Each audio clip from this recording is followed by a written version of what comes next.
Beverly Hills emergency. Yes, police. What's the problem? Seven, What's the problem? What's the problem? I'm sorry, my parents. Were they shot? Yes, They were shot? yes. 102 response, 722 North Elmore. What happened? Stay there! What happened? Who shot who? I don't hear anything. I just came home. You came home and found who shot? Mom and Dad. 20 Agustus 1989 jam 11:47 malam. Lyle Menendez menghubungi 911 sambil nangis, bilang kalau orang tuanya meninggal karena ditembak.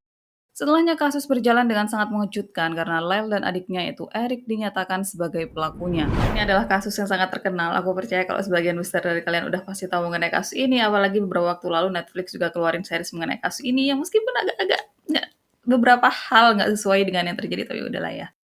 Dan dari sekian banyak orang yang menginformasikan mengenai kasus ini, aku ingin jadi salah satunya. Kemudian kalian bisa cek dan lihat sendiri kalau durasi untuk video ini cukup panjang. Jadi aku harap kalian menikmati waktu yang kalian habiskan dengan dengerin atau nonton video ini di channelku.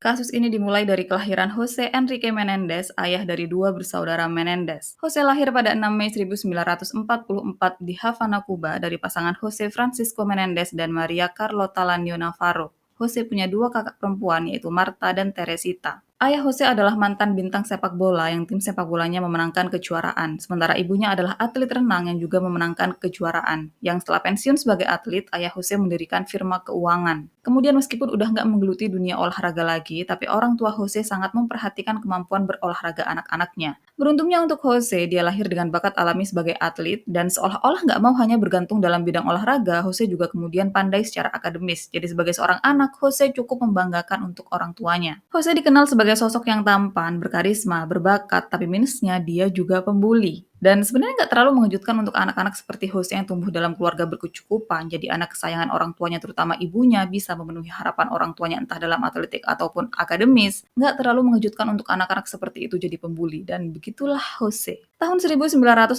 waktu Jose berusia 16 tahun, keadaan di Kuba cukup buruk setelah Fidel Castro mengambil penuh kekuatan militer dan politik Kuba. Dan entah apakah orang tua Jose berada di pihak yang berlawanan dengan Fidel Castro atau apa yang mereka alami juga terjadi ke masyarakat Kuba lainnya, tapi pada tahun itu orang tua Jose melakukan usaha ekstra untuk mempertahankan properti mereka. Dan nggak mau Jose tersentuh atau terkena dampak dari keadaan Kuba yang saat itu kurang baik, orang tua Jose akhirnya mengirim dia ke Amerika untuk melanjutkan sekolah dan menata masa depannya di sana. Sementara orang tua Jose tetap bertahan di Kuba untuk mempertahankan properti dan hak mereka di Kuba. Selama di Amerika, Jose tinggal bersama kerabat jauhnya di Pennsylvania, dan dia menempati loteng rumah mereka. Kemudian meskipun selama waktu itu Jose tinggal jauh dari orang tuanya, tapi dia tetap hidup dengan disiplin, tetap hidup dengan memastikan kalau semuanya, terutama masa depannya, bakalan baik-baik aja. Selama masa SMA-nya, Jose benar-benar membuktikan bakat dalam atletiknya, bahkan dia yang kemudian kuliah di SIU bisa kuliah dengan beasiswa penuh sebagai atlet renang. Kemudian selama di SIU inilah, atau tepatnya pada tahun 1962, Jose bertemu dengan sesama mahasiswi SIU, yaitu Mary Louise Anderson atau yang biasa dipanggil Kitty. Kitty lahir pada 14 Oktober 1941, jadi dia lebih tua 3 tahun dari Jose. Selama waktu itu Kitty dikenal sebagai sosok yang sangat cantik. Pada saat itu dia bahkan memenangkan kompetisi Miss Oaklawn, jadi di antara mahasiswi perempuan SIU, Kitty termasuk yang paling menonjol. Diketahui kalau Kitty bermimpi untuk menjadi aktris, model, dia ingin keliling dunia, dan dengan dirinya yang kemudian bertemu Jose, pria dengan banyak impian dan bakat, ini tentu aja pertemuan yang pas karena mereka sangat cocok. Tahun 1963 Kitty lulus kuliah, dan pada tahun itu, Jose masih berusia 19 tahun memutuskan untuk putus kuliah, yang selanjutnya pada 8 Juli 1963 dia kemudian memutuskan untuk menikah dengan Kitty. Kedua orang tua mereka pada saat itu ragu dengan hubungan mereka, tapi akhirnya mereka tetap menikah dengan restu orang tua mereka. Dan setelah menikah, mereka kemudian tinggal di New York. Selama di New York, Kitty memulai pekerjaan sebagai guru, sementara Jose memulai pekerjaan sebagai pencuci piring sambil dia lanjut kuliah di Queen College di Flushing untuk jurusan ekonomi dan akuntansi. Dan kenapa dia ambil ekonomi juga akuntansi, padahal sebelumnya dia benar-benar menonjol dalam atletik. Jadi Jose merasa kalau dirinya bukan hanya lahir dalam keluarga yang berbakat dalam olahraga, tapi juga berbakat dalam keuangan atau akuntansi. Karena toh setelah akhirnya berhenti jadi atlet, dia membuka perusahaan keuangan. Jadi Jose cukup yakin dengan kemampuannya dalam berhitung. Tahun 1968, Kitty dinyatakan hamil dan anak pertamanya lahir pada 10 Juli 1968. Seorang putra yang kemudian dikasih nama Joseph Lyle Menendez dan dipanggil Lyle. Setelah kelahiran Lyle, Kitty memutuskan untuk resign dari pekerjaannya karena dia ingin lebih fokus menjadi ibu rumah tangga seutuhnya, urus rumah, suami, dan anak. 2 tahun kemudian pada 27 November 1970, anak kedua Jose dan Kitty lahir, seorang putra yang mereka kasih nama Eric Kells Menendez dan dipanggil Eric.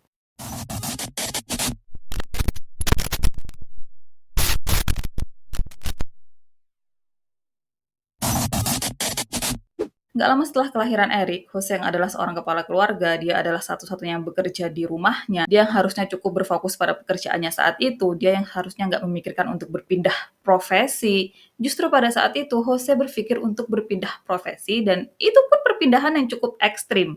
Karena dari yang sebelumnya dia bekerja di keuangan, justru sekarang dia ingin berpindah profesi ke industri musik. Dan orang-orang terdekat Jose kemudian memperingatkan dia mengenai hal itu karena takutnya apa yang Jose bayangkan tuh nggak sesuai dengan apa yang terjadi.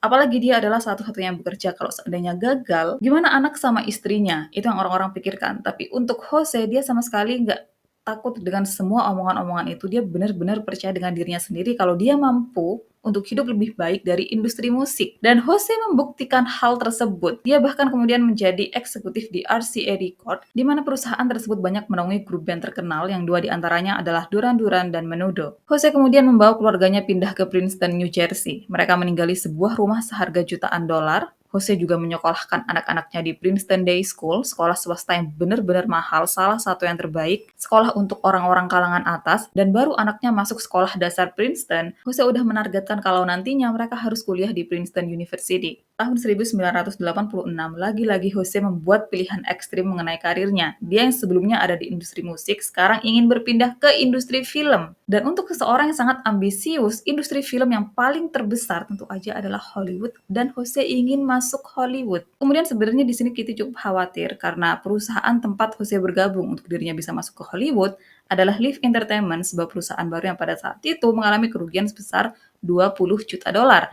Kitty takut di sini kalau seandainya Jose salah langkah gimana? Gimana kalau seandainya perubahan profesi tersebut membuat hidup mereka yang sebelumnya udah nyaman jadi nggak nyaman lagi. Dan alasan lain Kitty cukup berat dengan perpindahan profesi suaminya, karena dengan suaminya yang berpindah masuk ke industri Hollywood, itu tuh buat mereka yang sebelumnya tinggal di Princeton harus pindah tempat tinggal ke Calabasas, California.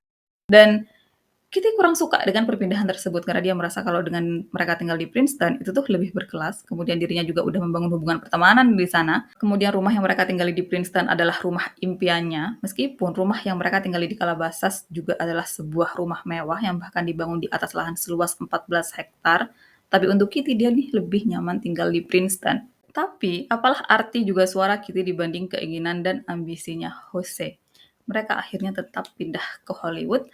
Apalagi setelah dia bergabung dengan Live Entertainment, di situ dia benar-benar menunjukkan kalau dirinya sangat berbakat, kalau dirinya sangat mampu membalik perusahaan yang sebelumnya mengalami kerugian jutaan dolar, jadi mengalami keuntungan jutaan dolar juga. Jadi pada tahun pertama Jose bergabung di Live Entertainment, dia berhasil meningkatkan laba perusahaan sebesar 8 juta dolar, dan di tahun kedua dia bergabung, dia berhasil meningkatkan laba perusahaan sebesar 16 juta dolar. Karena hal tersebut, Jose benar-benar disukai sama semua pimpinan Live Entertainment, dan dia kemudian ditempatkan di posisi CEO.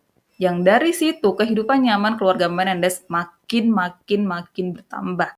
Dan karena kayak makin nggak punya alasan apapun untuk tetap tinggal di Princeton, Kitty akhirnya setuju untuk mereka pindah ke Calabasas. Tapi yang pindah cuma Jose, Kitty, dan Eric. Sementara Lyle dia tetap di Princeton karena pada tahun 1986 dia lagi mempersiapkan diri untuk masuk ke Princeton University. Kemudian sampai sini semuanya benar-benar sempurna untuk keluarga Menendez. Mereka mulai jadi keluarga yang sangat dihormati, disegani, diperhitungkan. Dan dengan semua uang yang mereka miliki pada saat itu, mereka bisa pergi kemanapun yang mereka mau, bisa beli dan memakai apapun yang mereka mau. Kemudian dengan Jose juga Kitty yang selalu melibatkan diri mereka dengan anak-anak, mereka mulai dilihat sebagai orang tua yang sangat sempurna, orang tua yang sangat mendukung dan menghormati keinginan anak-anaknya, dengan mereka yang dari anak-anak mereka kecil, mereka nih kayak udah selalu melibatkan diri mereka dengan anak-anak. Contoh, mereka selalu antar jemput anak-anak, tiap anak-anak mereka ada lomba atau ada apapun mereka selalu datang, tiap ada acara sekolah mereka selalu datang, dan nanti pas anak-anak mereka udah dewasa, mereka nih melibatkan diri dengan pacar anak-anak mereka kenal dengan pacar anak-anak mereka, kayak Mereka benar-benar mencontohkan diri sebagai keluarga atau orang tua yang sangat dekat dengan anaknya, yang sangat mencintai dan mendukung apapun yang anak-anak mereka inginkan. Mereka mencontohkan diri tentang gimana sih harusnya orang tua tuh deket sama anaknya, gimana sih seharusnya orang tua tuh memperlakukan anaknya. Mereka benar-benar menunjukkan potret sebagai keluarga yang sangat sempurna. Gitu juga dengan anak-anak mereka yang terlihat sangat mencintai orang tuanya, terlihat dekat satu sama lain. Kayak benar-benar nggak ada celahnya untuk keluarga Menendez. Tapi apa benar seperti itu? Apakah Jose dan Kitty memang mencintai dan memperlakukan anak mereka dengan benar? Apakah mereka melihat anak mereka dengan cara yang benar? Apakah Lyle dan Eric memang benar-benar bahagia menjadi anak mereka? Apakah mereka benar-benar didukung untuk menjadi apapun yang mereka inginkan? Dan jawabannya enggak.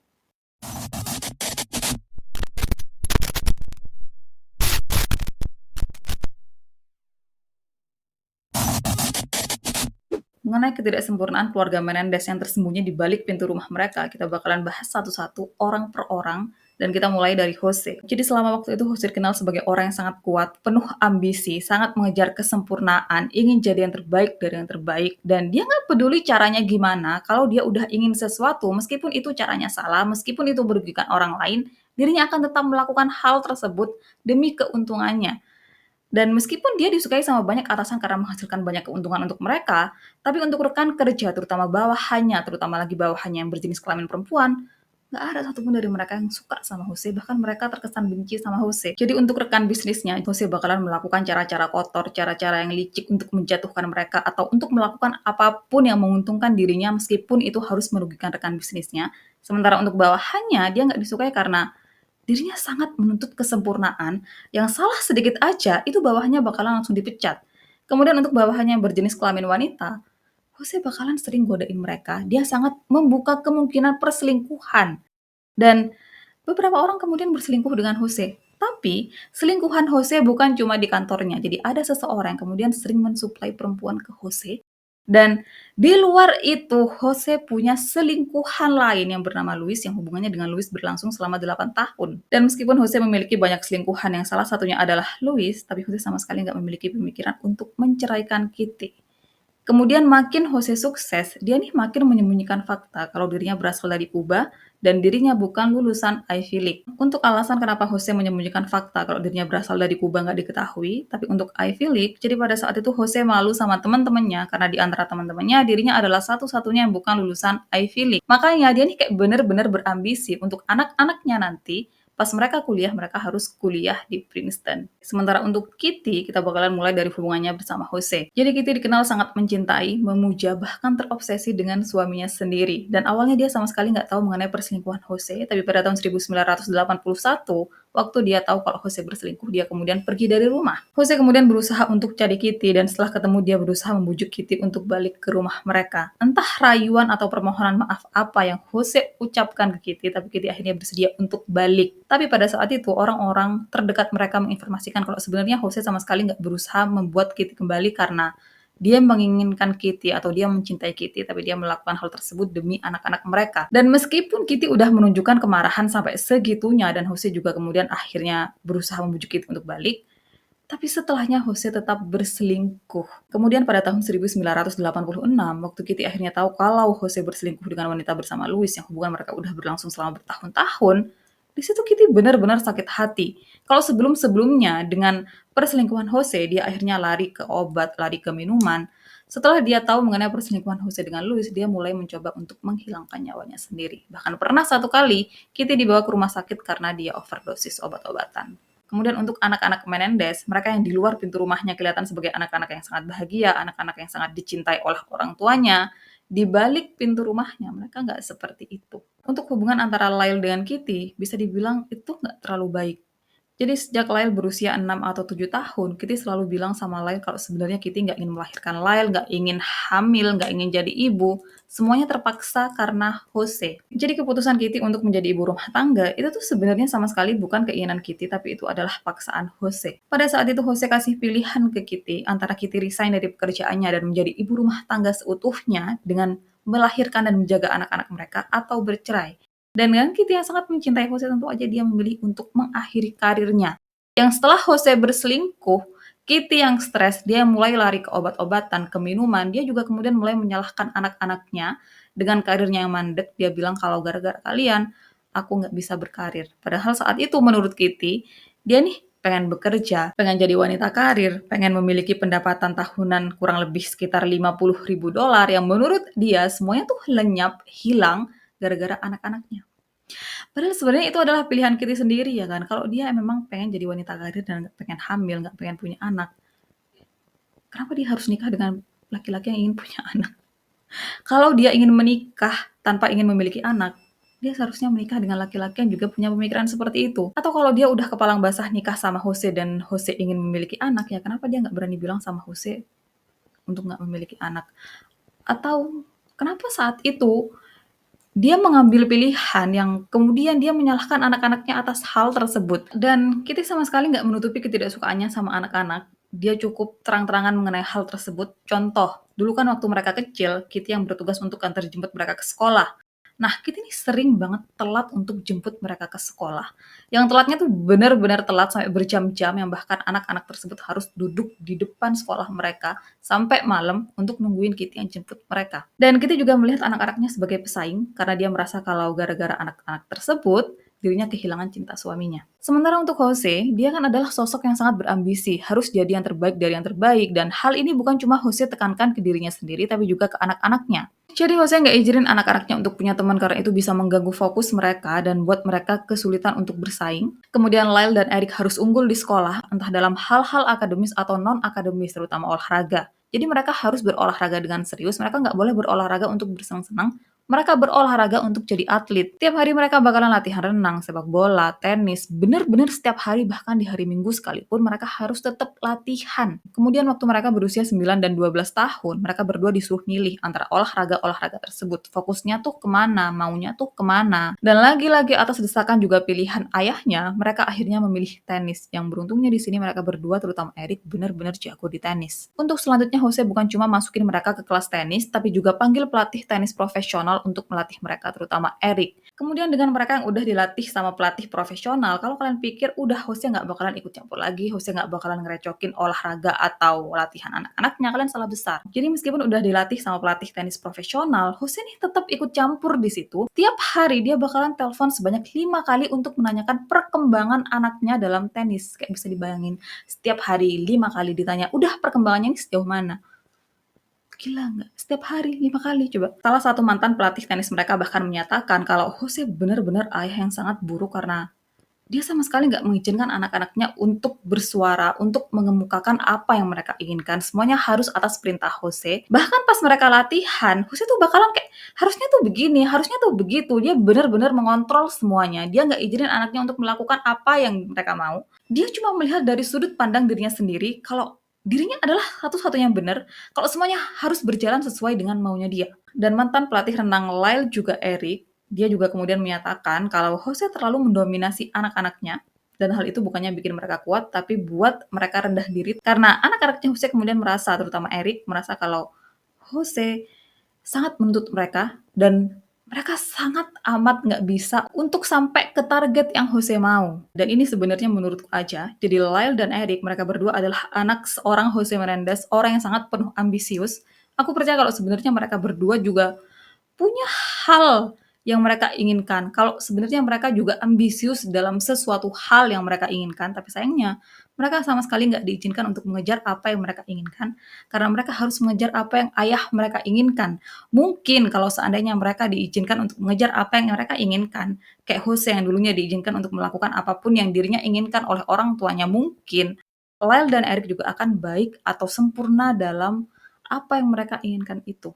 Tapi sayangnya mereka sama sekali nggak diizinkan untuk melakukan atau mengejar apapun yang mereka inginkan, karena mereka harus mengejar dan melakukan apapun yang ayah mereka inginkan. Mereka harus menutupi atau memenuhi ambisi ayah mereka.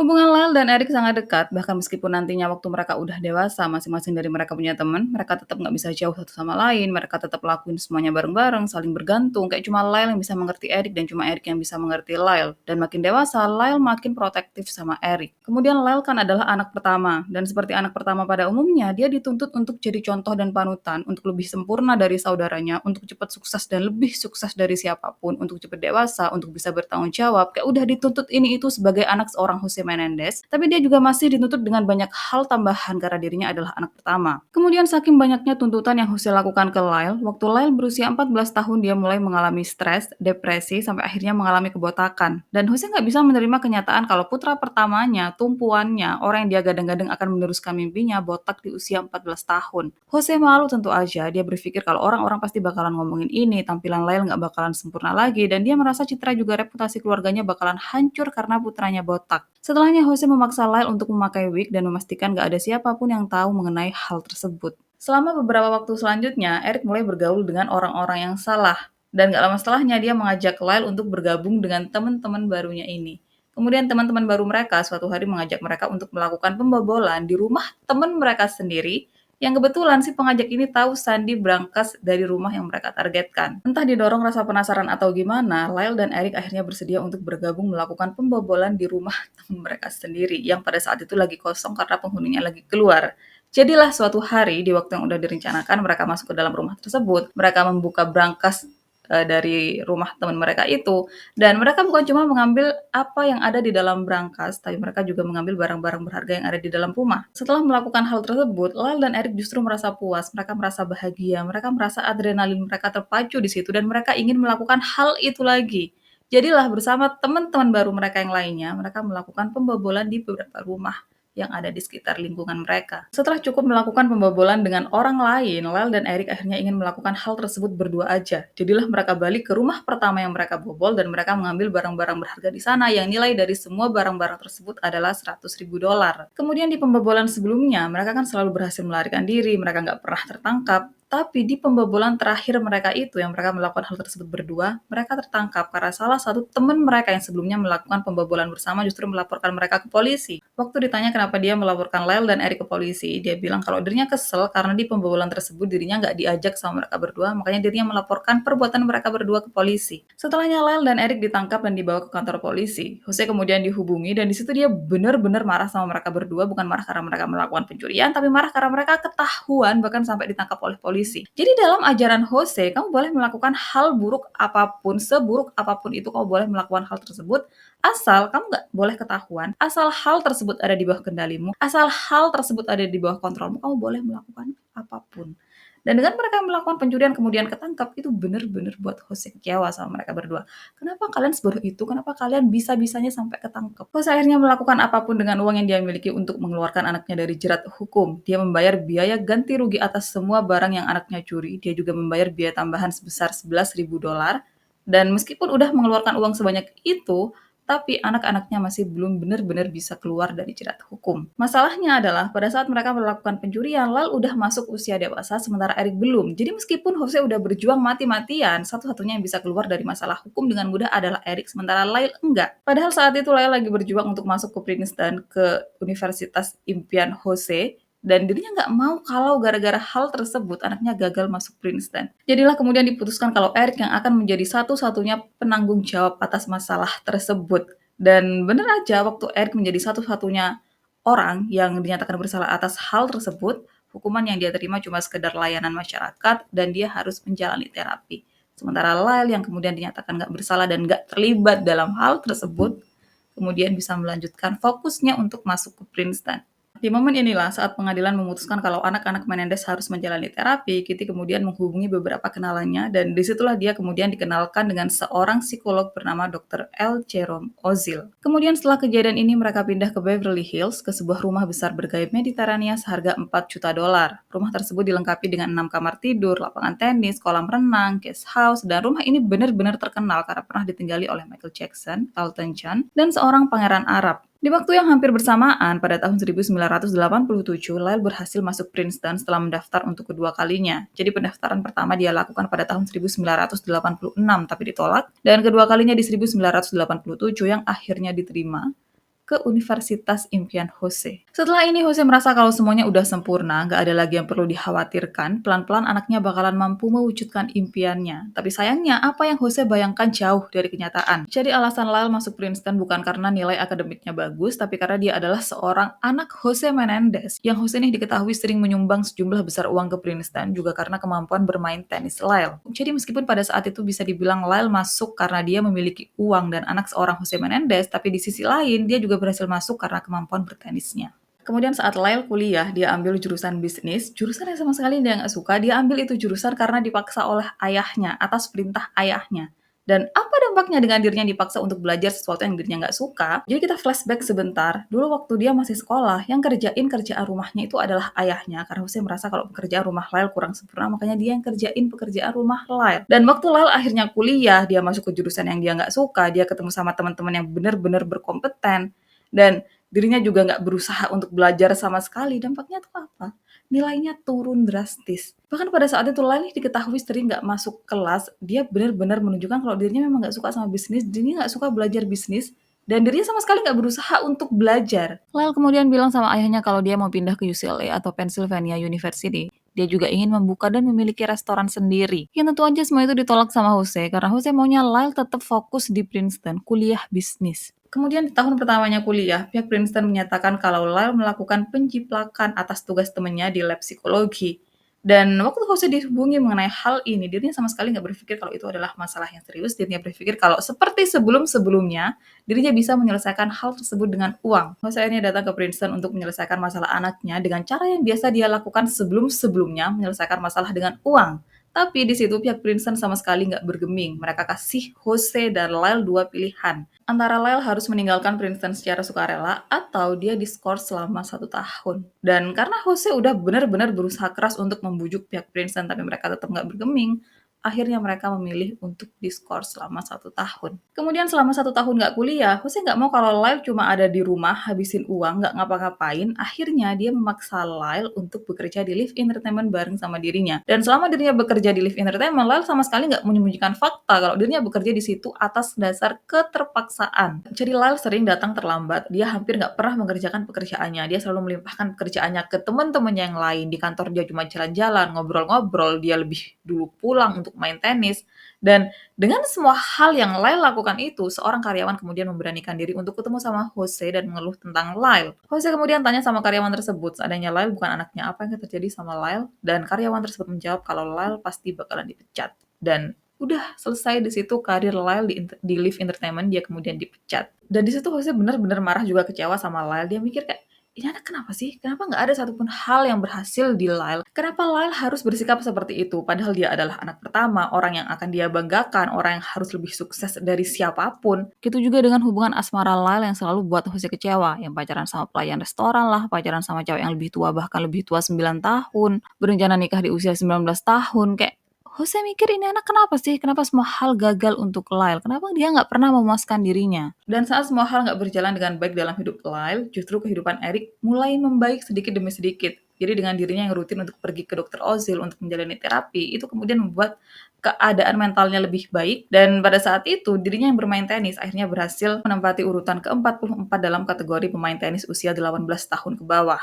Tapi meskipun Eric udah benar-benar bekerja keras dalam hal ini, Jose masih belum puas. Dia sama sekali nggak puas. Dia sama sekali nggak merasa bangga karena anaknya ada di urutan ke-44. Jadi kenapa dirinya harus bangga? Kecuali kamu ada di urutan pertama, baru Jose bakalan bangga. Dan sampai situ, Eric benar-benar kayak dirinya udah capek. Maksudnya dirinya tuh udah benar-benar berusaha untuk menyenangkan ayahnya. Tapi kenapa ayahnya nggak pernah puas dengan apa yang dirinya lakukan? Kenapa ayahnya nggak pernah sekalipun memuji dirinya? Dan benar-benar capek untuk memuaskan Jose, padahal selama ini dirinya udah berusaha keras untuk memuaskan Jose. Dari sinilah Eric mulai tertarik sama drama, acting, modeling, dia bahkan mulai melakukan pemotretan, dia juga mulai berakting dalam drama yang akhirnya buat dia mendapat penghargaan sebagai aktor terbaik. Dan ini aku nggak tahu apakah dia berakting di sekolah, teater, atau ada lomba acting atau gimana, nggak tahu. Tapi pada saat itu Eric memang benar-benar menunjukkan minat dan bakat dalam acting. Dan Eric sangat bahagia di sini, dia akhirnya benar-benar melakukan apapun yang dia mau, untuk pertama kalinya melakukan apa yang dia suka. Dan Kitty, seenggaknya untuk acting dan modeling Eric, dia mendukung seenggaknya atau akhirnya dalam bagian ini Kitty berperan sebagai ibu yang mendukung keinginan anaknya. Tapi waktu Jose tahu dia benar-benar marah, dia nggak suka dengan apa yang Eric lakukan, karena yang dia mau, Eric jadi pemain tenis profesional. Dan dengan semua anaknya yang cukup mengecewakan, Jose mulai mengancam akan mengeluarkan mereka sebagai ahli waris.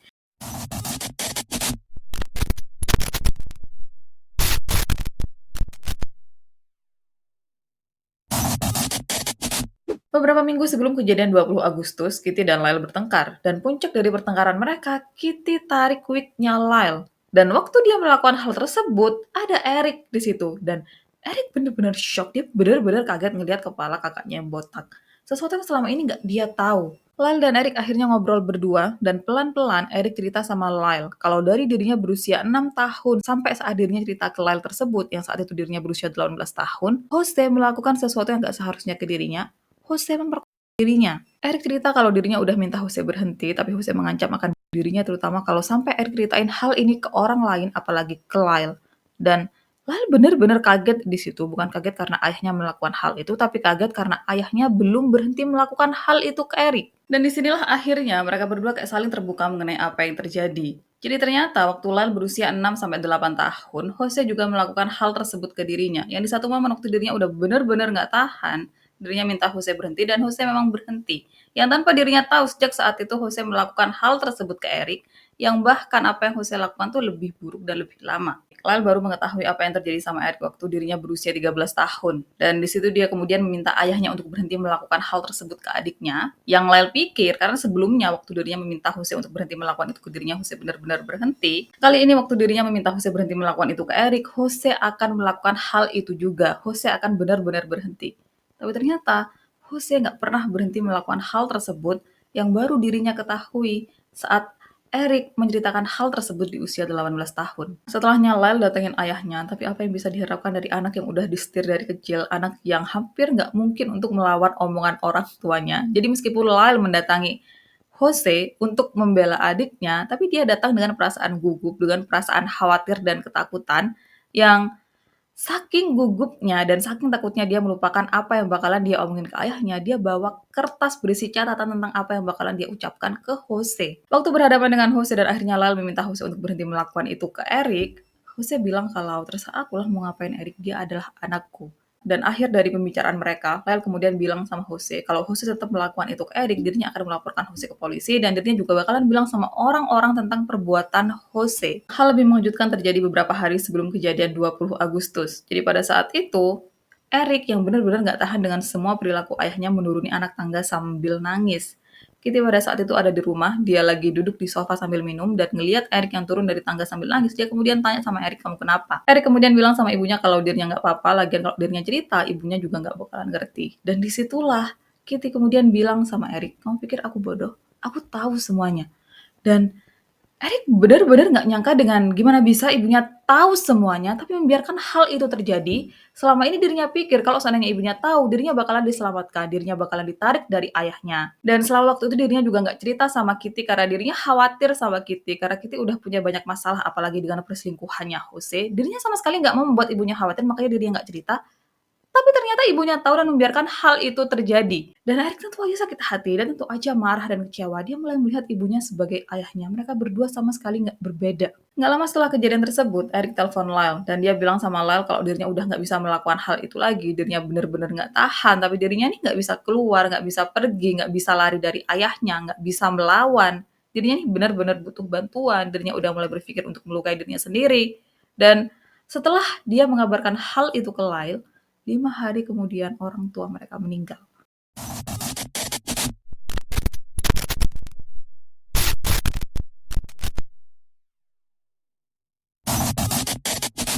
(19 Agustus 1989), satu hari sebelum kejadian. Kitty, 47 tahun, Jose, 45 tahun, Lyle, 21 tahun, dan Eric, 18 tahun berlayar dengan kapal pesiar. Menurut kesaksian kru kapal, selama waktu ini keluarga Menendez terbagi jadi dua. Jose berduaan sama Kitty, sementara Lyle berduaan dengan Eric di sisi lain kapal, terpisah dari orang tuanya yang mereka bahkan benar-benar kelihatan jelas berusaha menjauh dari orang tuanya. Keesokan harinya pada 20 Agustus 1989, asisten rumah tangga keluarga Menendez libur. Lyle sama Eric kemudian pergi untuk nonton film bareng di bioskop, sementara Jose dan Kitty menonton film di rumah aja. Sampai sini semuanya kayak nggak bakalan ada apa-apa. Itu adalah malam yang sama seperti malam-malam sebelumnya. Semuanya kayak bakalan baik-baik aja. Sampai akhirnya di jam 11 lewat 47 menit malam, Lyle telepon 911 sambil nangis, bilang kalau dirinya menemukan orang tuanya yang udah meninggal karena di Waktu polisi dan para medis datang ke kediaman Menendez, mereka menyatakan kalau Lyle dan Eric benar-benar nangis histeris saat keluar dari rumah. Eric bahkan langsung ambruk dan meringkuk di tanah sambil gemetar. Dia benar-benar nangis nggak terkendali. Sementara Lyle yang ada di sana juga nangis dan histeris sama seperti Eric, tapi dia masih berusaha untuk menenangkan diri dan menenangkan adiknya. Selama waktu itu mereka sama sekali nggak bisa diajak berkomunikasi dan satu-satunya hal yang mereka bilang adalah kamu harus lihat, kalian harus pergi ke sana. Polisi kemudian memasuki kediaman Menendez dan di ruang keluarga mereka menemukan Jose juga Kitty yang udah meninggal dalam keadaan tragis dan nggak ada satupun dari mereka yang wajahnya bisa dikenali. Jose ditembak sebanyak 6 kali dengan 1 luka tembak di siku kiri, 1 di lengan kanan, 1 di lutut kiri, dan tembakan lainnya terutama yang paling fatal adalah di bagian belakang kepalanya. Yang saking deketnya jarak antar tembakan, juga saking deketnya jarak antara senapan ke kepala Jose, bagian kepala Jose berlubang sebesar kepalan tangan orang dewasa. Sementara untuk Kitty, dia mengalami 10 luka tembak yang tersebar di seluruh tubuhnya, kaki kanan, lengan kanan, paha kiri, dada kiri, pipi, dan lutut kiri.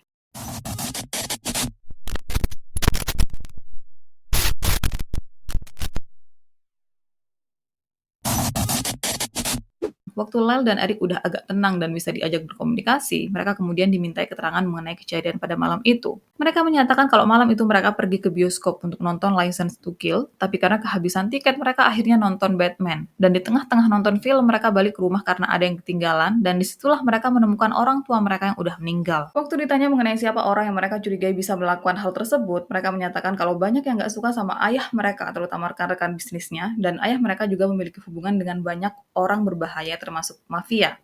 Kemudian setelah mengambil keterangan dari mereka berdua langsung diizinkan pulang tanpa polisi memeriksa kedua tangan mereka apakah ada residu tembak di sana dan tanpa polisi memeriksa mobil mereka. Jadi biasanya untuk kasus yang melibatkan senjata api, meskipun kamu dipercaya bukan orang yang bertanggung jawab atas insiden tersebut, tapi kalau kamu ada di TKP, kamu adalah orang terdekat korban, apalagi kamu yang menemukan korban, biasanya tanganmu bakalan dicek apakah ada residu tembaknya atau enggak. Cuma sekedar mengecek, cuma sekedar memastikan. Tapi untuk Lyle dan Eric, mereka sama sekali nggak diperiksa karena polisi berpikir mereka nggak mungkin melakukan hal tersebut. Polisi sangat percaya sama mereka berdua, makanya tangan mereka nggak diperiksa dan mobil mereka juga nggak diperiksa. Kemudian karena mereka berdua menyebut kalau ayah mereka berhubungan dengan orang-orang berbahaya dan kemungkinan pelakunya adalah mafia, polisi kemudian mulai memeriksa kemungkinan apakah pelakunya memang adalah mafia atau bukan. Tapi makin mereka menyelidiki kasus ini, mereka makin menyingkirkan kemungkinan kalau mafia adalah pelakunya. Dan alasan kenapa polisi nggak percaya kalau pelakunya adalah mafia, yang pertama adalah TKP yang benar-benar kacau.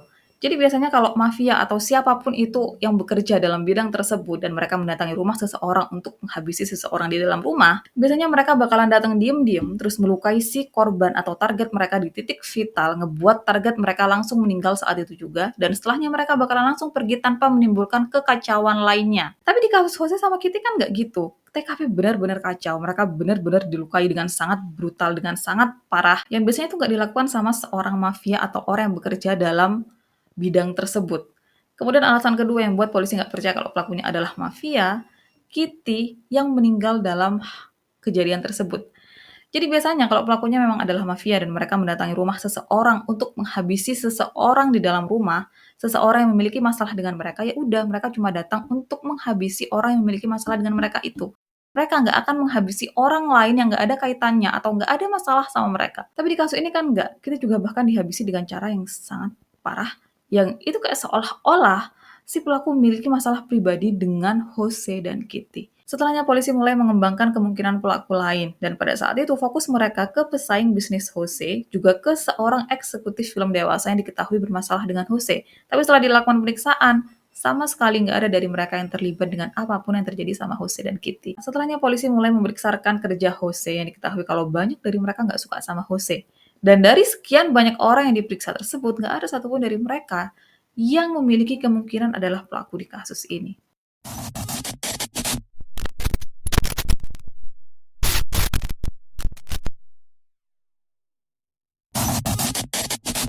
Setelah kematian orang tuanya, Lyle dan Eric memutuskan untuk tinggal di hotel. Mereka nggak mau tinggal di rumah lagi dengan alasan trauma, karena orang tua mereka meninggal dengan tragis di sana, dan mereka takut kalau si penyerang bakalan balik lagi ke rumah tersebut dan serang mereka berdua. Nggak cukup dengan itu, demi keamanan mereka juga menyewa bodyguard dan pakai rompi anti peluru. Setelahnya, Lyle dan Eric diketahui melakukan hal-hal yang cukup aneh untuk dilakukan oleh seorang anak yang kehilangan orang tuanya, apalagi kedua orang tua mereka meninggal dengan cara seperti itu. Jadi mereka berdua bukan cuma diketahui datang terlambat saat acara pemakaman orang tuanya, tapi mereka juga diketahui membelanjakan sejumlah besar uang dari warisan orang tua mereka yang selama waktu itu bisa mereka akses. Jadi pada saat itu mereka belum bisa mengakses semua warisan orang tua mereka karena dokumen dan lain-lain. Nah, dari sebagian warisan yang bisa mereka akses untuk Lyle, dia membeli restoran bernama Chuck Spring Street Cafe di Princeton seharga $550.000 yang nantinya nama restoran ini dia ganti menjadi Mr. Buffalo. Setelahnya dia membeli Porsche seharga $60.000.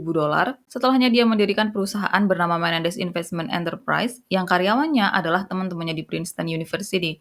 Terus setelahnya dia berencana untuk mewaralabakan restorannya. Dan dia juga membeli banyak barang-barang pribadi kayak jam, pakaian, sepatu, dan hal-hal semacam itu. Sementara Eric, dia menggunakan uang orang tuanya yang pada saat itu bisa dia akses untuk membeli chip Wrangell terbaru, mendatangkan pelatih tenis dengan bayaran $50.000 per tahun. Kemudian awalnya Eric berencana untuk pergi ke UCLA, tapi setelahnya dia merubah rencananya dengan mengikuti kompetisi tenis di Timur Tengah. Dia ingin melakukan ini untuk sementara waktu, dan Eric berharap dalam beberapa tahun ke depan dirinya bisa jadi atlet profesional. Hal selanjutnya yang mereka lakukan, mereka mengganti beberapa furniture di dalam rumah, terutama furniture yang kena darah orang tua mereka, dan setelah melakukan itu, mereka mulai berpikir untuk pindah rumah. Kemudian rencana awalnya mereka akan membeli sebuah penthouse dengan deposit awal sebesar $900.000. Tapi mereka membatalkan rencana ini dan setelahnya menyewa 2 kondominium yang bersebelahan di Marina del Rey. Dan dalam waktu 6 bulan sejak kematian Jose juga Kitty, Lyle dan Eric udah menghabiskan uang lebih dari $700.000.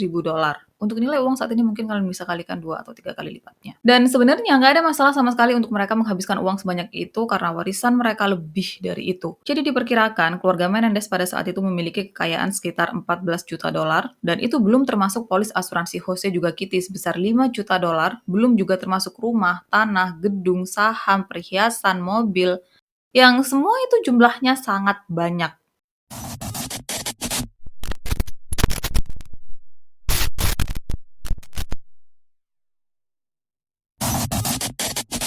Setelah Lyle dan Eric melakukan banyak hal dengan menghambur-hamburkan uang warisan mereka, di situ polisi ngeliat kalau ini anak-anak kenapa sih sama sekali nggak terlihat sedih dengan apa yang terjadi dengan orang tua mereka, kenapa mereka justru terlihat bahagia. Dan di situ polisi juga menyadari kalau mereka berdua sama sekali nggak tertarik dengan proses penyelidikan kasus orang tua mereka. Mereka sama sekali nggak tertarik untuk mengetahui proses penyelidikannya itu udah sejauh mana, terus polisi udah mencurigai siapa aja, siapa orang yang mereka duga sebagai pelakunya. Lyle dan Eric sama sekali nggak menunjukkan ketertarikan mengenai hal itu. Dan polisi juga melihat kalau Lyle dan Eric adalah orang-orang yang paling diuntungkan dari kematian Jose juga Kitty. Setelahnya polisi melakukan penyelidikan atas mereka berdua. Dan disitulah ketahuan kalau yang pertama, Lyle dan Eric melakukan pembelian senjata api beberapa hari sebelum kematian orang tua mereka. Sementara temuan kedua, polisi kemudian mengetahui kalau ternyata Jose sering bilang sama anak-anaknya tiap kali dia kecewa kalau dia bakalan keluarin Lyle dan Eric dari daftar ahli waris. Waktu polisi memeriksa kediaman Menendez, mereka mengetahui kalau semua data di komputer keluarga Menendez terhapus. Polisi kemudian curiga kalau mereka berdua adalah pelaku yang menghapus semua data di komputer keluarga Menendez, dan hal tersebut dilakukan untuk menghapus wasiat terbaru Jose Menendez yang sama sekali nggak menyebut nama Lyle dan Eric. Dan sampai situ polisi benar-benar yakin kalau kemungkinan besar pelakunya adalah Lyle dan Eric. Karena kecurigaan ini, polisi kemudian mendekati salah satu teman dekat Eric yang bernama Craig. Dan Craig sama Eric, mereka nih temenan karena mereka sama-sama suka acting. Kemudian mereka juga sempat menulis naskah bersama berjudul Friend, yang inti dari naskah buatan mereka adalah tentang seorang anak yang orang tuanya untuk mendapatkan warisan. Kemudian waktu polisi meminta Craig untuk memancing Eric, biar Eric nih mengaku kalau memang Eric adalah pelakunya, di situ Craig setuju. Entah apa yang polisi tawarkan sama Craig, tapi dia akhirnya setuju melakukan hal itu. 17 November, Craig ajak Eric untuk makan siang bersama kayak yang sebelum-sebelumnya mereka lakukan. Dan selama waktu itu, Eric nih cukup gugup, dia cukup cemas. Craig kemudian tanya sama Eric, kamu kenapa? Apa kamu baik-baik aja? Dan disitulah Eric kemudian mengaku sama Craig kalau dirinya dan Lyle adalah pelaku atas apa yang terjadi sama orang tua mereka. Eric kemudian menceritakan semuanya ke Craig sampai ke momen waktu dirinya dan Lyle selesai melakukan hal itu ke orang tua mereka dan mereka kemudian keluar rumah. Yang waktu mereka ada di luar rumah, mereka cukup kaget karena belum ada mobil polisi. Jadi Lyle dan Eric berpikir setelah mereka melakukan tembakan beruntun dengan mereka yang tinggal di lingkungan yang sepi dan udah pasti tetangga mereka mendengar suara tembakan tersebut, mereka berpikir tetangga mereka akan segera menelpon 911. Kemudian dengan rumah mereka yang cuma berjarak 1/4 mil dari kantor polisi dan dengan mobil polisi yang selalu berpatroli di lingkungan mereka, Lyle dan Eric berpikir kalau setelah mereka selesai melakukan hal tersebut dan mereka keluar rumah, bakalan ada mobil polisi di depan rumah mereka. Tapi waktu itu selama apapun mereka menunggu, nggak ada mobil polisi di depan rumah mereka. Polisi nggak pernah datang ke kediaman mereka pada malam itu setelah mereka melakukan hal tersebut. Dan setelah nunggu beberapa waktu tapi masih belum ada mobil polisi yang datang, mereka berdua akhirnya memutuskan untuk pergi ke bioskop. Yang selama perjalanan menuju bioskop, mereka membuang senjata mereka.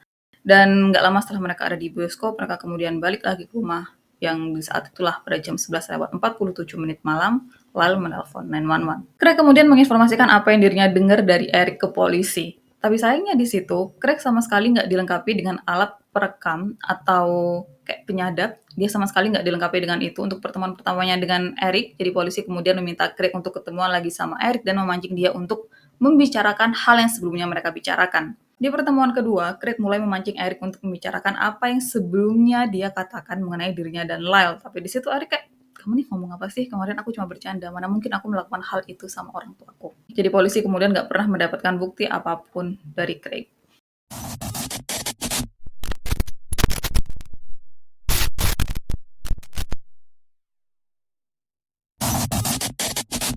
Hubungan Eric dengan terapisnya yaitu Dr. Ozil cukup dekat. Eric percaya dan sangat mengandalkan Dr. Ozil. Kemudian diketahui kalau setelah kematian orang tuanya, Eric mengalami tingkat kecemasan dan stres parah sampai-sampai dia menderita mah karena stres. Nantinya juga diketahui kalau setelah kematian orang tuanya, Eric nggak bisa makan dan tidur, dia selalu mengalami mimpi buruk dan berhalusinasi. Dia bahkan ingin mengakhiri hidupnya sendiri. Kemudian dalam satu sesi pertemuan mereka, Eric benar-benar kelihatan kacau dan di situ Dr. Ozil kemudian membawa Eric ke taman, mereka jalan-jalan di situ, mereka ngobrol santai di situ sampai Eric nih mulai agak nyaman. Dan waktu Eric udah agak membaik, Dr. Ozil kemudian membawa Eric lagi ke kantornya. Yang disitulah Eric kemudian menceritakan apa yang sebenarnya terjadi sama Dr. Ozil mengenai dirinya dan Lyle yang menghabisi orang tua mereka. Dr. Ozil kemudian meminta Eric untuk membawa Lyle ke kantornya. Tapi di situ Dr. Ozil bilang sama Eric untuk jangan sampai kakakmu tahu dulu kalau aku udah tahu apa yang terjadi sama orang tuamu. Dan Eric setuju. Eric kemudian membawa Lyle ke kantornya Dr. Ozil. Dan waktu Lyle tahu kalau Eric udah ceritain semuanya ke Dr. Ozil, di situ Lyle benar-benar marah. Dia bahkan bilang atau bahkan mengancam Dr. Ozil kalau sampai hal ini bocor, dirinya bakalan Dr. Ozil. Dan entah gimana, untuk beberapa waktu ke depan, Lyle dan Eric rutin ketemu Dr. Ozil, rutin untuk mendapatkan terapi dari Dr. Ozil, dan setelah waktu itu mereka menceritakan apa yang terjadi pada malam itu. Dan satu hal yang harusnya mereka ketahui, kalau mereka nggak mau ketahuan, kalau mereka nggak mau informasi ini bocor, harusnya mereka nggak pernah menceritakan itu ke siapapun, meskipun orang tersebut adalah orang yang sangat mereka percaya. Untuk Dr. Ozil, jadi selama mereka berdua mengakui perbuatan mereka ke Jose dan Kitty, Dr. Ozil merekam pembicaraan mereka berdua. Dan karena Dr. Ozil tahu siapa mereka berdua, apa yang udah mereka lakukan ke orang tuanya, tentu aja di situ Dr. Ozil takut dong kalau bakalan diapa-apain juga oleh mereka berdua. Dan disitulah dia kemudian meminta selingkuhannya yang bernama Judalon Smith untuk nunggu di depan pintu kantornya. Yang kalau seandainya Lyle juga Eric melakukan hal-hal yang buruk ke dirinya, si Judalon harus segera menelpon 911. Kemudian awalnya aku pikir kalau setelah Dr. Ozil mendapatkan rekaman tersebut, dia bakalan kasih itu rekaman ke polisi. Tapi ternyata enggak, dia menyimpan itu untuk dirinya sendiri. Dan banyak orang-orang yang kemudian percaya kalau Dr. Ozil melakukan hal itu karena dia berniat untuk memeras Lyle dan Eric.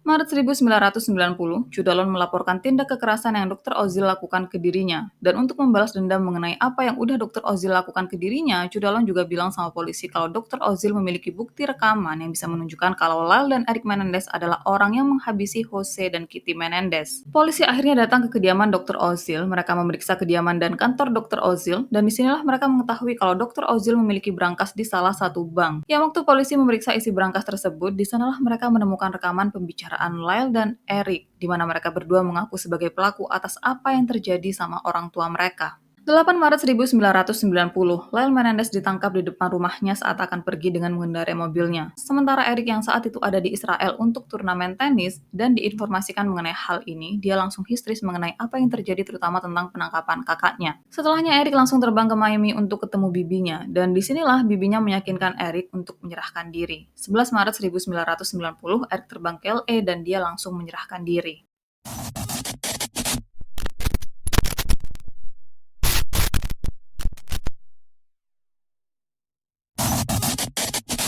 Saat pertama kali muncul untuk sidang dakwaan, Lyle dan Eric muncul di ruang sidang dengan pakaian mewah, tersenyum, yang orang-orang kemudian melihat mereka sebagai sosok yang seolah-olah yakin bakalan terlepas dari masalah hukum yang saat itu sedang mereka hadapi dengan uang. Kayak sebelum-sebelumnya yang selalu ayah mereka lakukan dan contohkan. Tapi dalam wawancara mereka beberapa waktu atau tahun setelahnya, mereka terutama Eric menyatakan kalau saat itu dirinya benar-benar stres dan depresi, mulai berpikir untuk mengakhiri hidupnya sendiri. Bahkan untuk bisa masuk ke ruang sidang, Eric harus mengkonsumsi banyak antidepresan. Dan alasannya tersenyum pada saat itu karena pengacaranya melempar lelucon biar dirinya nih bisa sedikit tenang dan mengatasi rasa gugupnya. Kemudian selama persidangan ini, mereka berdua mengaku tidak bersalah. Dan keluarga, teman, pacar, bahkan pelatih tenisnya Eric tuh datang ke persidangan itu untuk mendukung Eric dan Lyle karena mereka semua percaya kalau mereka berdua bukan pelakunya, kalau mereka berdua adalah korban polisi. Kalau polisi sengaja menjadikan mereka sebagai tersangka karena mereka adalah sasaran empuk, mereka adalah orang yang pertama kali menemukan kedua orang tua yang meninggal, mereka masih muda, naif, gampang diatur, gampang disetir. Mereka semua percaya kalau Eric dan Lyle bukan pelakunya, mereka masih percaya kalau pelakunya adalah mafia. Kemudian selama waktu ini, tim pembela dan tim penuntut berargumen mengenai rekaman dari Dr. Ozil. Di situ tim pembela menyatakan kalau rekaman tersebut nggak bisa dijadikan bukti karena itu adalah pembicaraan antara dokter dengan pasiennya yang nggak boleh bocor keluar, yang nggak boleh dijadikan bukti dalam persidangan. Lagian selama waktu itu, Lyle dan Eric sama sekali nggak sadar kalau lagi direkam, jadi rekaman tersebut benar-benar nggak bisa dibawa ke ruang sidang.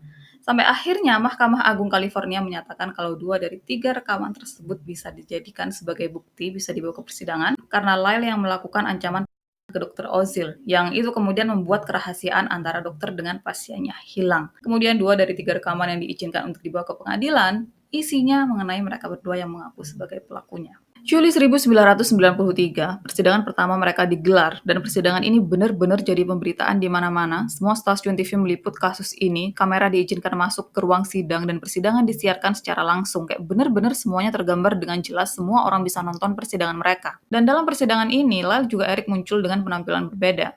Mereka yang sebelumnya muncul dengan setelan jas rapi, kali ini muncul dengan memakai sweater berwarna cerah, yang dipercaya kalau hal tersebut dilakukan untuk menunjukkan ke semua orang kalau mereka masih kecil, polos, dan omongan mereka nggak ada yang bohong. Kemudian dalam persidangan ini, karena udah nggak mungkin lagi untuk mereka menyatakan diri tidak bersalah, mereka akhirnya mengaku kalau memang mereka berdua yang melakukan hal tersebut. Tapi, apa yang mereka lakukan adalah bentuk pembelaan diri karena sejak kecil mereka mengalami pelecehan secara psikologi, fisik, bahkan seksual dari ayah mereka. Dan pada malam mereka percaya orang tua mereka akan mereka, makanya mereka melakukan hal itu lebih dulu ke orang tuanya sebelum orang tuanya menghabisi mereka. Dan selama persidangan ini, mereka memiliki pengacara yang berbeda atas perintah pengadilan. Untuk Eric, pengacaranya adalah Leslie Abramson, seorang pengacara yang dikenal tangguh dan gak pernah menyerah dengan kasus yang dia tangani. Di sini Leslie menyatakan kalau meskipun dari luar Lyle dan Eric terlihat sangat memiliki kehidupan yang sempurna, tapi yang sebenarnya terjadi adalah mereka hidup di neraka karena pelecehan yang ayah mereka lakukan, penolakan ibu mereka atas kehadiran mereka, dan sikap ibu mereka yang membiarkan mereka mengalami semua itu padahal ibu mereka tahu kebenarannya seperti apa. Lyle kemudian menceritakan masa kecilnya di mana dia harus mengalami banyak tekanan dari host yang selalu menuntut dirinya untuk sempurna sampai akhirnya botak karena stres. Ditambah Kitty yang selalu bicara kalau nggak menginginkan kehadiran Lyle dan Eric karena mereka menghambat karirnya. Lyle kemudian cerita kalau waktu kecil dirinya nih suka banget memelihara hewan, entah hewan apapun yang ada di sekitar rumah bakalan dia pelihara. Saking dirinya nih kesepian, saking dirinya ingin dihibur, dirinya ingin memiliki teman,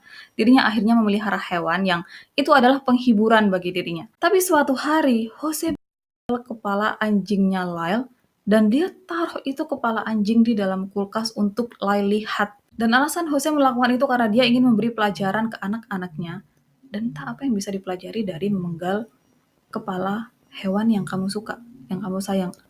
Apa pelajarannya? Dengan semua kejadian itu, Lyle bener-bener trauma, yang saking traumanya, dia nih ngompol sampai usia 14 tahun. Dan kalau Lyle udah ngompol, pasti bakalan ambil spray yang ada ompolnya Lyle, terus dia bawa itu spray ke atas meja makan dan Lyle harus duduk di atas spray tersebut, di atas meja makan, yang Jose melakukan itu untuk mempermalukan Lyle. Kayak, kenapa kamu memperlakukan anakmu seperti itu? Kenapa kamu mempermalukan anakmu sendiri coba? Mengenai pelecehan, Lyle bilang kalau dirinya udah mengalami itu dari kecil, yang semuanya dimulai waktu dirinya udah selesai latihan tenis, dan ayahnya kemudian bakalan pijitin dirinya, yang dari sana semuanya makin mengarah ke hal-hal yang gak seharusnya. Jose juga kemudian mulai cerita sama Lyle mengenai prajurit Yunani yang sebelum mereka berperang, mereka nih bakalan melakukan hubungan badan untuk memperkuat hubungan di antara mereka. Dan Jose melakukan itu ke Lyle untuk memperkuat hubungan ayah dan anak di antara mereka. Kemudian di sidang tersebut, Lyle juga mengakui waktu dirinya berusia 8 tahun dan Eric 5 tahun, dirinya memperlakukan Eric seperti gimana Jose memperlakukan dirinya. Jadi Lyle bawa Eric ke hutan, kemudian di sana Lyle membawa sikat gigi dan melakukan sesuatu ke Eric menggunakan sikat gigi tersebut, yang sebelumnya Jose juga melakukan hal itu ke dirinya. Lyle kemudian menyatakan kalau dirinya benar-benar menyesal dengan apa yang udah dirinya lakukan ke Eric, tapi di situ dirinya nggak ngerti kenapa dirinya bisa melakukan hal itu. Dirinya sadar kalau itu salah, dirinya sadar kalau nggak seharusnya melakukan hal itu ke Eric, karena pun waktu Jose melakukan itu ke dirinya nggak nyaman dengan hal itu. Tapi kenapa dirinya melakukan hal itu ke Eric? Dan setelah Lyle sadar kalau itu adalah sesuatu yang salah, sesuatu yang gak seharusnya dilakukan, dia berhenti melakukan itu ke Eric. Sementara untuk Eric, dia percaya kalau pemicu pertama yang membuat kejadian 20 Agustus terjadi adalah setelah dirinya cerita sama Lyle mengenai apa yang dirinya alami dari ayahnya, dan dirinya benar-benar pengen berhenti, dirinya meminta tolong sama Lyle. Di situ Eric menyatakan kalau dirinya udah meminta ayahnya untuk berhenti melakukan hal itu berkali-kali, tapi tiap kali dirinya meminta ayahnya berhenti, ayahnya selalu mengancam akan menghabisi dirinya. Bahkan pernah satu kali, Jose nih dudukin dirinya di depan kaca, Jose dudukin Eric di depan kaca. Dan di situ Jose menggambarkan tentang apa yang bakalan dia lakukan untuk menghilangkan nyawanya Eric. Dia bakalan pukul Eric habis-habisan sampai akhirnya Eric meninggal. Dia menunjukkan ke Eric tentang gimana dia bakalan ngehabisin anaknya sendiri. Dan Eric percaya kalau ayahnya bakalan lakuin itu seandainya dirinya menceritakan ke orang lain mengenai perbuatan ayahnya, terutama ke Lyle. Untuk Kitty, Eric menyatakan kalau dari dirinya masih kecil sampai berusia 15 tahun, entah karena alasan apa, Kitty selalu memeriksa kelaminnya. Mungkin nggak sih itu Kitty lakukan karena dia tahu Jose sering main sana-sini dan Jose juga pakai anaknya, jadi dia takut anaknya kena penyakit kelamin, makanya dia beriksa. Kayak, kenapa Kitty ngelakuin hal itu? Kemudian kayak yang udah diinformasikan sebelumnya, kalau Jose nih lebih ke Lyle, karena Lyle adalah anak pertama, sementara Kitty lebih ke Eric. Tapi bukan berarti meskipun begitu, dia lebih baik ke Eric. Jadi waktu polisi memeriksa kediaman Menendez, di situ mereka banyak menemukan catatan Kitty berisi kenakalan-kenakalannya Eric. Kayak Eric nggak mau mandi, Eric nggak mau tidur, Eric nggak mau ganti piyama. Dia bakalan catat itu semua. Terus nanti pas Jose datang, dia bakalan tunjukin itu catatan dan Jose bakalan marahin Eric. Kayak, ibu macam apa yang menyiapkan semua hal itu cuma biar anaknya dimarahin? Eric juga kemudian cerita kalau waktu dirinya kecil, ibunya sering kurung dirinya di dalam lemari. Dan setelah kurung dirinya di dalam lemari, ibunya nih pergi begitu aja dan dirinya nggak boleh keluar dari lemari tersebut. Dan untuk memastikan Eric benar-benar nggak pernah keluar dari lemari tersebut, Kitty selipin kertas kecil di pintu lemari. Jadi kalau seandainya pintu lemari kebuka, itu kertas bakalan jatuh dan bakalan ketahuan kalau Eric sempat keluar dari lemari tersebut. Kemudian biar Eric nggak buat alasan biar bisa keluar dari lemari tersebut, Kitty juga masukin kayak semacam wadah ke dalam lemari tersebut, yang wadah tersebut nantinya bakalan jadi wadah untuk Eric buang air. Jadi dia benar-benar mengurung anaknya di situ. Dia nggak kasih alasan apapun untuk Eric bisa keluar dari lemari tersebut. Kemudian untuk apa yang terjadi pada malam itu, mereka berdua menyatakan kalau mereka takut akan dihabisi oleh orang tua mereka. Makanya sebelum orang tua mereka melakukan hal tersebut, mereka yang lebih dulu melakukan hal tersebut ke orang tua mereka. Dan waktu ditanya kenapa mereka berpikiran kalau orang tua mereka akan melakukan hal tersebut, jadi pada malam 20 Agustus, Jose memerintahkan Eric untuk masuk ke kamarnya. Dan Eric tahu betul apa arti dari maksud Jose mengatakan hal tersebut, apa yang bakalan Jose lakukan ke dirinya. Lyle yang mengetahui hal tersebut kemudian meminta Jose untuk menghentikan apapun rencana yang akan dia lakukan ke Eric, tapi di situ Jose sama sekali nggak peduli. Dan harus kalian ingat kalau tiap kali Erik menolak permintaan ayahnya atau Lyle meminta Jose untuk berhenti melakukan itu ke Erik, jawaban Jose selalu sama, dia pasti bakalan bilang kalau dirinya akan menghabisi anak-anaknya. Dan setelah Lyle meminta Jose untuk berhenti melakukan itu ke Erik, Jose kan sama sekali nggak peduli ya dengan permintaan anak-anaknya. Dia kemudian masuk ke ruang keluarga bersama Kitty. Yang di situ, Lyle dan Erik berpikir kalau orang tuanya masuk ke ruang keluarga untuk mengambil senjata untuk menghabisi mereka. Makanya sebelum orang tua mereka melakukan sesuatu yang nggak ke mereka ambil senjata yang udah mereka beli beberapa waktu sebelumnya dan mereka masuk ke ruangan tersebut menghabisi orang tuanya. Yang setelah mereka melihat kalau orang tua mereka nggak memiliki senjata apapun, nggak memegang senjata apapun di sana, mereka menyesal atas apa yang udah mereka lakukan. Kemudian ini adalah informasi tambahan di luar persidangan yang mereka bagikan beberapa waktu atau tahun setelahnya. Jadi alasan tambahan mereka berpikir kalau orang tua mereka akan menghabisi mereka. Pada 19 Agustus waktu mereka sekeluarga pergi dengan kapal pesiar, pada saat itu Kitty cukup menunjukkan ketidaksukaannya karena banyak kru kapal yang ikut. Dan dalam pikiran Lyle juga Erik, kenapa ibunya harus nggak suka itu dengan banyak kru kapal yang ikut, padahal biasanya juga kru kapal yang ikut memang sebanyak itu. Emang apa yang bakalan dilakuin sama orang tuanya andai nggak ada kru kapal? Mereka mulai punya pikiran yang macem-macem kalau orang tua mereka bakalan apa-apain mereka. Apalagi kalau diinget-inget dari dulu orang tua mereka nih kayak Jose selalu mengancam akan menghabisi mereka kalau nurutin keinginannya, kalau nggak nurutin kemauannya, dan Kitty juga diketahui pernah mengancam akan meracuni mereka. Jadi pikiran mereka di sekitar tanggal 20 Agustus itu cukup kemana-mana. Kemudian untuk bukti pendukung yang mendukung klaim mereka kalau mereka memang dilecehkan oleh ayah mereka, jadi di kediaman mereka ditemukan banyak foto Lyle dan Erik, tapi bukan foto wajah mereka. Itu adalah foto itunya mereka, foto kelaminnya mereka, dan orang yang mengambil foto tersebut adalah Jose. Jadi kayak misal mereka lagi mandi atau ganti baju, Jose ini tiba-tiba bakalan masuk dan foto itunya mereka. Atau kayak mereka misalkan pakai baju aja, Jose bakalan tiba-tiba suruh mereka untuk lepas baju mereka dan tiba-tiba foto itunya mereka. Selanjutnya saksi yang dihadirkan dan ada di pihak Lyle juga Erik tuh jumlahnya lebih dari 50 orang saksi, yang saksi-saksi tersebut terdiri dari keluarga, teman, tetangga, bahkan dokter yang pernah menangani mereka. Untuk keluarga Lyle dan Erik, mereka menyatakan kalau mereka tahu apa yang Jose lakukan ke Lyle dan Erik terutama, tapi mereka sama sekali nggak bisa berbuat apapun karena Jose terlalu kuat dan berkuasa. Mereka juga menyatakan kalau Kitty tahu tentang apa yang terjadi sama anak-anaknya, tapi dia sama sekali nggak melakukan apapun, dia membiarkan Jose melakukan hal tersebut. Dan tiap kali Jose ada di ruangan atau kamar mandi yang sama dengan anak-anaknya, biasanya orang lain tuh nggak diizinin untuk ada di lantai yang sama dengan mereka. Selanjutnya mereka juga menyatakan kalau mereka mengetahui apa yang terjadi antara Erik dan Lemon. Jadi Erik dia nih nggak suka dengan gimana rasa cairan bapaknya sendiri, cairan itunya, kalian ngerti kan maksudku?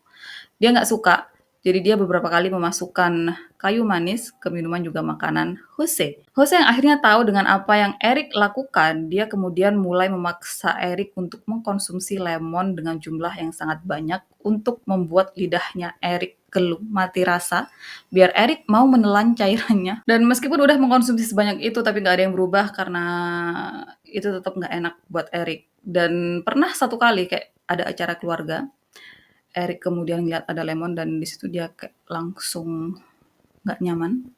Dia kayak langsung jauhin kayak gitu. Dia kayak punya trauma tersendiri sama lemon. Kemudian hal lainnya, menurut mereka saat Erik masih kecil, Jose dengan sengaja meninggalkan Erik di tengah-tengah kuburan, dan menurut dia itu dilakukan untuk membuat Erik berani. Kemudian sepupu Lyle dan Erik menyatakan kalau pada tahun 1977, di mana usianya 17 tahun dan Lyle 8 tahun, Lyle menceritakan mengenai apa yang dilakukan oleh Jose. Sepupunya ini kemudian cerita ke Kitty, dan Kitty kemudian bawa Lyle ke ruangan lain yang setelahnya Lyle nggak pernah lagi membahas mengenai masalah itu. Jadi benar-benar dari awal Kitty tuh tahu semuanya, tapi dia nggak melakukan apapun. Dia membiarkan suaminya melakukan sesuatu yang nggak seharusnya sama anak-anaknya. Kayak, kamu tuh sebenci itu kah sama anakmu sampai kamu bisa-bisanya biarin anakmu diperlakukan seperti itu sama suamimu selama bertahun-tahun. Hal selanjutnya yang kerabat mereka ceritakan adalah tentang ketidakpedulian Kitty sama anak-anaknya. Jadi misal anak-anaknya tuh naik atau ada di tempat yang berbahaya, terus dikasih tahu sama saudaranya yang lain kayak, itu anakmu suruh turun gih, ntar jatuh. Nah, Kitty tuh tanggapannya kayak cuma, nggak bakalan jatuh. Kayak dia sama sekali nggak memiliki kekhawatiran tentang anak-anaknya. Kemudian pernah satu kali Kitty ini belanja sama saudara-saudaranya yang lain dan Erik ikut. Kemudian di tempat tersebut, di tempat Kitty belanja itu, Erik nih jatuh dan kepalanya terluka dan itu benar-benar butuh jahitan. Tapi Kitty, dia tetap lanjutin belanja Dia belanja sampai selesai dulu baru kemudian antar Erik ke rumah sakit. Padahal selama waktu itu Erik udah nangis kencang banget. Saksi lainnya adalah seorang tetangga rumah Menendez yang dia menyatakan kalau suatu malam dirinya mengunjungi kediaman Menendez dan di situ dia ngelihat kalau Jose lagi nonton video dewasa. Dia nonton video dewasa dengan santainya, padahal ada anak-anaknya pada saat itu yang berusia sekitar 8 atau 9 tahun di sekitarnya. Dan Kitty juga ada di situ, tapi dia sama sekali nggak melakukan apapun. Dia nggak suruh Jose untuk mematikan videonya. Dia juga nggak suruh anak-anaknya untuk masuk ke kamar atau pergi dari ruangan tersebut. Jose dan Kitty membiarkan anak-anak mereka ada di ruangan tersebut, padahal ada tontonan yang nggak sesuai dengan umur mereka pada saat itu. Kemudian dokter yang pernah menangani Erik saat Erik berusia 7 tahun juga dihadirkan sebagai saksi. Dokter ini menyatakan kalau pada saat itu, dirinya menangani Erik karena memiliki luka di tenggorokannya. Dan waktu ditanya, itu tuh luka yang kemungkinan akibatnya tuh karena apa? Dokter tersebut menyatakan kalau luka tersebut kemungkinan besar karena melakukan. Setelahnya mulai muncul argumen tentang pada saat mereka melakukan hal itu ke orang tuanya, mereka kan berusia 18 dan 21 tahun. Kenapa pada saat itu mereka nggak memilih untuk pergi dari rumah atau melaporkan hal tersebut ke polisi? Kenapa mereka harus menghabisi nyawa orang tua mereka? Erik kemudian menyatakan kalau waktu dirinya masih kecil, dirinya pernah mencoba untuk melarikan diri tapi langsung tertangkap oleh Jose. Dan Jose kemudian bilang sama Erik kalau sampai Erik melakukan hal itu lagi, Jose bakalan habisin Erik. Psikiater yang merawat mereka di penjara kemudian juga menyatakan, meskipun pada saat kejadian mereka berusia 18 dan 21 tahun, tapi secara mental mereka berusia 10 dan 8 tahun, yang hal tersebut diakibatkan oleh juga kekerasan yang terjadi secara terus-menerus. Jadi mereka mampu melakukan hal-hal seperti anak-anak usia mereka, kayak kendarain mobil, mereka bisa melakukan hal tersebut, tapi kalau udah berhadapan dengan masalah, mereka nggak tahu gimana cara menghadapi dan menyelesaikan masalah tersebut. Karena Jose, dia ini selalu datang untuk memecahkan masalah anak-anaknya, selalu berusaha untuk menyelesaikan masalah anak-anaknya tanpa dia izinkan anaknya untuk menyelesaikan masalah mereka sendiri, dan cara Jose menyelesaikan masalah juga bukan cara yang baik, karena dia entah yang bayar mereka lah, entah yang gimana. Kayak dia benar-benar nggak menunjukkan cara yang benar dalam menyelesaikan masalah. Kemudian jaksa di kasus ini sama sekali nggak percaya kalau mereka adalah korban.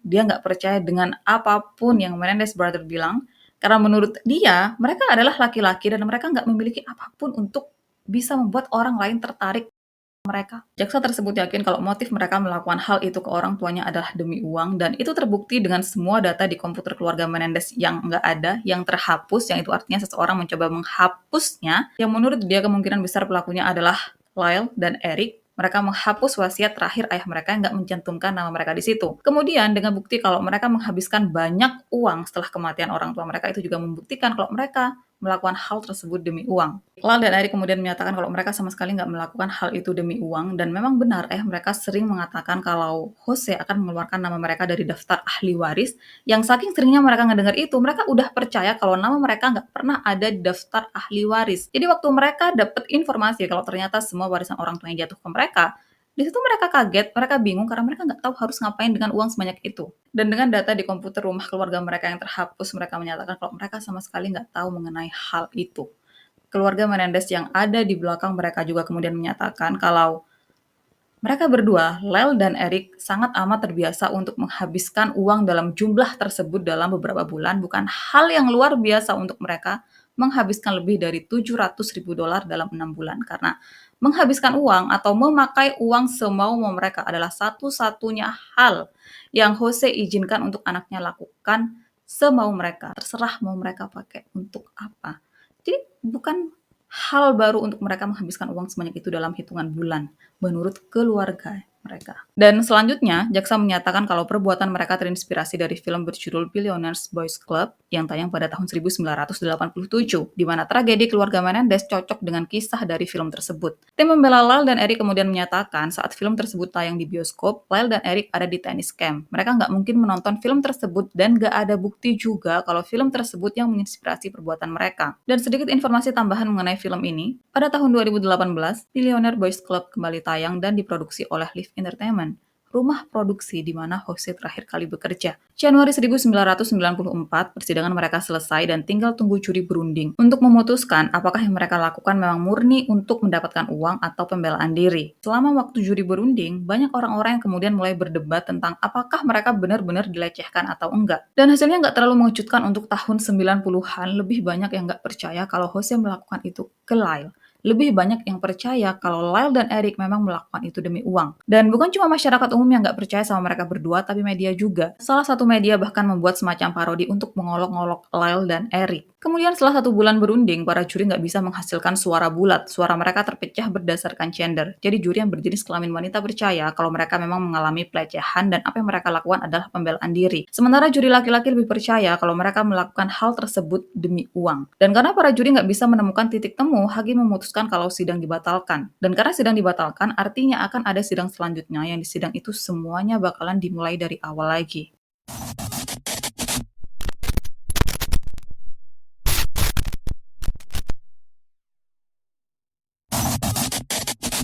Sidang kedua mereka dimulai pada Oktober 1995, dan kali ini media nggak diizinkan untuk merekam proses persidangan. Mereka bahkan nggak boleh masuk ke ruang sidang, dan hakim di sidang kedua ini memutuskan kalau pembicaraan mengenai pelecehan yang Lyle dan Eric alami harus dibatasi. Entah dari saksi atau bukti, karena pembicaraan mengenai hal tersebut membuat arah persidangan melenceng. Jadi mereka kemudian diadili tanpa dikasih kesempatan untuk menjelaskan kenapa mereka melakukan hal tersebut. Dan karena nggak bisa menggunakan pembelaan seperti sebelumnya, entah gimana tim pembela Menendez Brothers mendatangkan Judalon Smith untuk ada di pihak mereka. Judalon kemudian menyatakan kalau Dr. Ozil udah memanipulasi Lyle dan Eric untuk mengaku. Sayangnya, untuk apapun pembelaan yang Menendez Brothers katakan di sidang kedua ini, semuanya tentu aja kalah karena pembelaan terbesar mereka adalah pelecehan dan mereka nggak diizinkan untuk leluasa membicarakan hal itu lagi. Kemudian setelah argumen selesai, para juri dibiarkan berunding selama 3 minggu untuk menentukan apakah mereka bersalah atau enggak. Dan selama menunggu keputusan juri, Lyle dan Eric melakukan wawancara dengan Barbara Walters, yang di sini mereka menyesalkan keputusan mereka melakukan itu ke orang tua mereka. Eric menyesal menelpon Lyle dan meminta tolong. Dia menyalahkan dirinya sendiri karena menyeret Lyle. Padahal saat itu Lyle udah bersiap untuk menata kembali hidupnya dengan baik, kuliah dan semacamnya. Sementara Lyle dia menyatakan kalau dirinya nggak bisa melepaskan Eric, dirinya percaya sama Eric. Dan lagi saat itu Eric mulai berpikir untuk lukain dirinya sendiri dan dirinya nggak bisa tiba-tiba berjalan pergi ninggalin Eric begitu aja. Kemudian setelah juri berunding, mereka menyatakan kalau Lyle dan Eric bersalah dan selanjutnya mereka dipenjara seumur hidup tanpa kemungkinan bebas bersyarat. 10 September 1996, mereka ditempatkan di penjara yang berbeda. Dan sejak saat itu sampai beberapa tahun ke depan, mereka nggak pernah lagi ketemu. Kayak bisa dibayangin, mereka selalu kemana-mana berdua, bahkan mereka melakukan hal tersebut berdua, terus tiba-tiba sekarang dipisahkan. Kayak, gimana coba?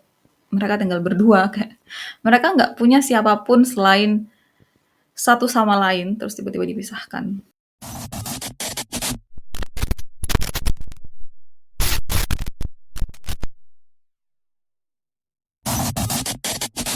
Selama bertahun-tahun di penjara, Eric dan Lyle terutama terus mengajukan permohonan untuk mereka berdua seenggaknya di penjara di tempat yang sama. Tapi permohonan mereka selalu ditolak. Dan selama waktu ini juga mereka diketahui menikah. Untuk Lyle, pernikahan pertamanya dengan seorang mantan model bernama Anna Erickson. Mereka menikah pada tahun 1996 dan pada 2001, Anna mengajukan gugatan cerai setelah dia tahu kalau Lyle kirim-kiriman surat dengan wanita lain.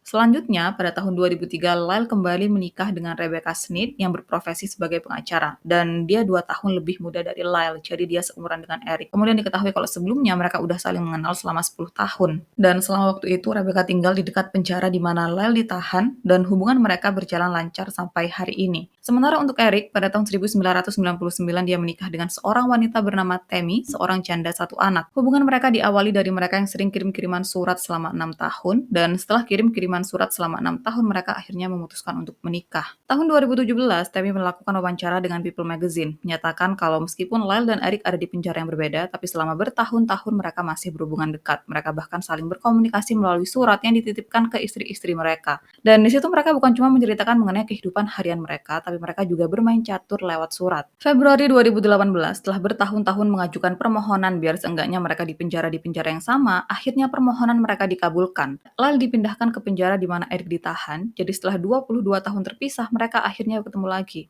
Diketahui pas pertama kali ketemu mereka langsung pelukan, setelahnya diam beberapa saat, terus mereka nangis histeris bareng-bareng. Selama beberapa jam berikutnya mereka dibiarkan berdua, yang di situ mereka ngobrolin banyak hal. Kemudian awalnya mereka ditempatkan di area penjara yang berbeda, tapi akhirnya mereka dipindahkan ke unit yang sama. Jadi setelahnya mereka bisa ketemu tiap hari, ngobrol, habisin waktu tiap hari, bisa berpartisipasi dalam program pendidikan dan rehabilitasi atau melakukan kegiatan lainnya bersama-sama. Dan ini cukup melegakan, terutama untuk keluarga mereka karena akhirnya Lyle dan Eric bisa bareng-bareng lagi. Nenek mereka yaitu Maria adalah pendukung terbesar mereka yang sedihnya dia meninggal tahun 2018.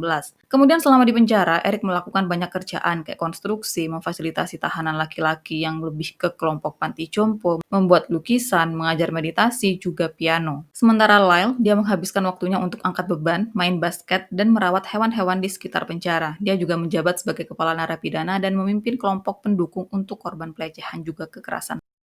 Lalu juga kemudian diketahui sangat aktif dalam mengejar pendidikan. Dia lulus untuk beberapa gelar sejak 2012, dari pekerjaan sosial, konseling, ilmu komputer, dan terakhir pada Juli 2024, dia lulus sebagai sarjana sosiologi. Lyle kemudian memberikan konseling untuk mereka-mereka yang memiliki trauma, terutama mereka yang adalah korban dari tindakan seperti apa yang dirinya dan Eric alami. Dia membantu para tahanan untuk menjalani rehabilitasi.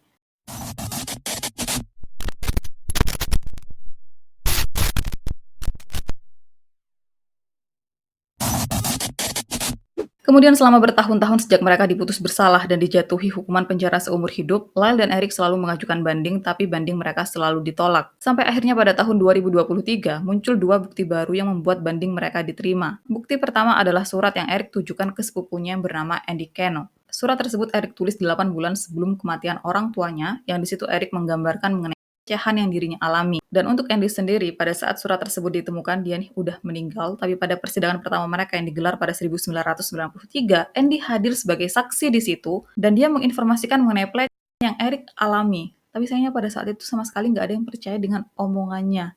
Sampai akhirnya tahun 2023, surat dari Eric membuktikan kalau omongannya bisa dipercaya pada tahun 1993. Kemudian bukti kedua adalah kesaksian dari mantan personil grup band Menudo, yaitu Roy Rosello.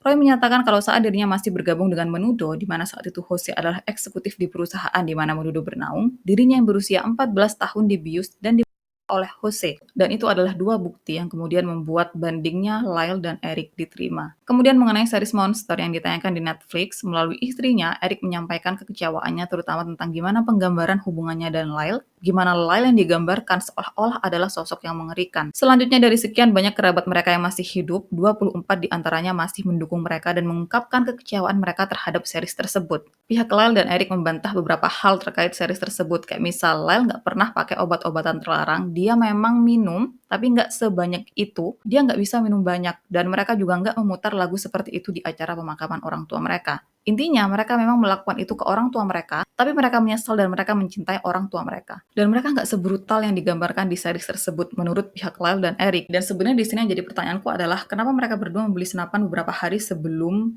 melakukan hal itu ke orang tuanya? Apakah mereka membeli senapan tersebut memang untuk menghabisi orang tuanya, atau senapan tersebut mereka beli hanya untuk pertahanan diri?